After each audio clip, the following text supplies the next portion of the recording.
जब कोई फौजी देश के लिए शहीद होता है तो उसे मिलने वाला पैसा किसका होता है? उसकी पत्नी का या फिर उसके माता पिता का? असम के जोरहाट में 13 जून को भारतीय वायुसेना के लेफ्टिनेंट शुभम कुमार शहीद हुए थे और उनकी शहादत के बाद उनके परिवार में सहायता राशि को लेकर बड़ा विवाद शुरू हो गया है। शहीद के पिता अमरेंद्र शर्मा का आरोप है कि शुभम की पत्नी श्रेया ने अधिकारियों से मिलीभगत कर 21 लाख रुपए का चेक हड़प लिया है और वो चेक लेकर वो अपने घर चली गई है। 2017 में एनडी का एग्जाम क्लियर कर फ्लाइट लेफ्टिनेंट बने शुभम कुमार के पिता अमरेंद्र आनंद एक साधारण किसान हैं, जबकि उनकी मां गृहिणी है। उनका परिवार बेहद साधारण है, किसान परिवार है। शुभम के एयरफोर्स में जाने से पहले खेतीबाड़ी से ही परिवार का गुजर बसर होता था और उन्होंने सीमित संसाधनों में बेटे को पाला बढ़ाया और उसे उस लायक बनाया कि वह एयरफोर्स में ऑफिसर बन गया। लेकिन जब बेटा देश के लिए शहीद हुआ तो वह खुद को ठगा हुआ महसूस कर रहे हैं।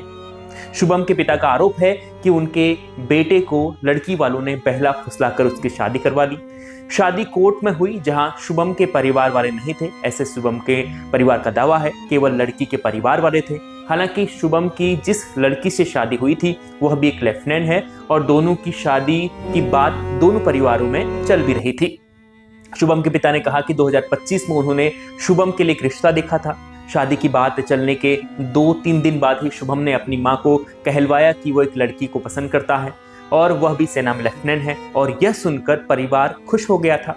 उन लोगों ने उसकी मर्जी वाली लड़की से शादी की बातचीत आगे बढ़ाई। लड़की के परिजनों से मुलाकात हुई, दोनों परिवारों में सब कुछ ठीक ठाक था, खुशी खुशी शादी तय हो गई।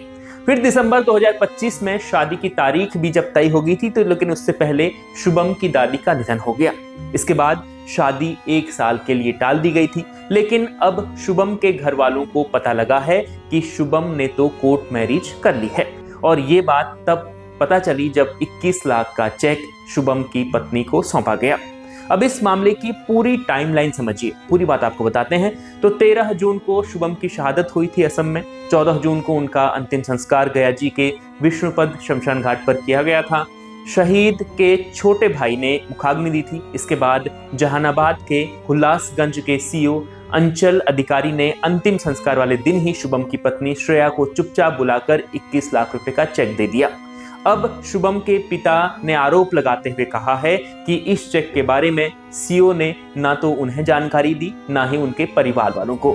यही नहीं, श्रेया ने भी इसका जिक्र नहीं किया और वो चुपचाप पैसे लेकर अपने पिता और भाई के साथ आजमगढ़ चली गई। तो ये शुभम के पिता के आरोप हैं। इसके बाद क्या हुआ वो बताते हैं। लेकिन इस मामले में एक सवाल तेजी से लोग पूछ रहे हैं कि क्या शुभम के कोर्ट मैरिज की जानकारी उसके परिवार को नहीं थी? यह सवाल लगातार पूछा जा रहा है, या फिर परिवार भी कुछ छिपा रहा है? खैर, इस सवाल का जवाब आने वाले समय में सामने आ ही जाएगा जब लेफ्टिनेंट श्रेया सामने आएगी। लेकिन शुभम के पिता ने यह दावा किया है कि जब श्रेया 21 लाख का चेक लेकर चली गई तो उन्होंने पता लगाया कि चेक उसे किस आधार पर दिया गया। तब पता चला कि श्रेया उसके भाई और पिता ने बरगलाकर उनके बेटे से अहमदाबाद में कोर्ट मैरिज करवा ली थी, जिसके बाद अब शहीद का परिवार इंसाफ की गुहार लगा रहा है। हालांकि शुभम का परिवार आज भी अच्छी स्थिति में नहीं है। शुभम के गांव वालों ने बताया कि फिलहाल परिवार टिन की छत वाले मकान के नीचे रह रहा है। शुभम की शादी और नए घर का उनका सपना था, जो दोनों बेटे की शहादत पर दोनों सपने जो हैं वो अधूरे हो गए हैं। इस खबर पर इतना ही। लगातार बने रहिए न्यूज़ 24 के साथ।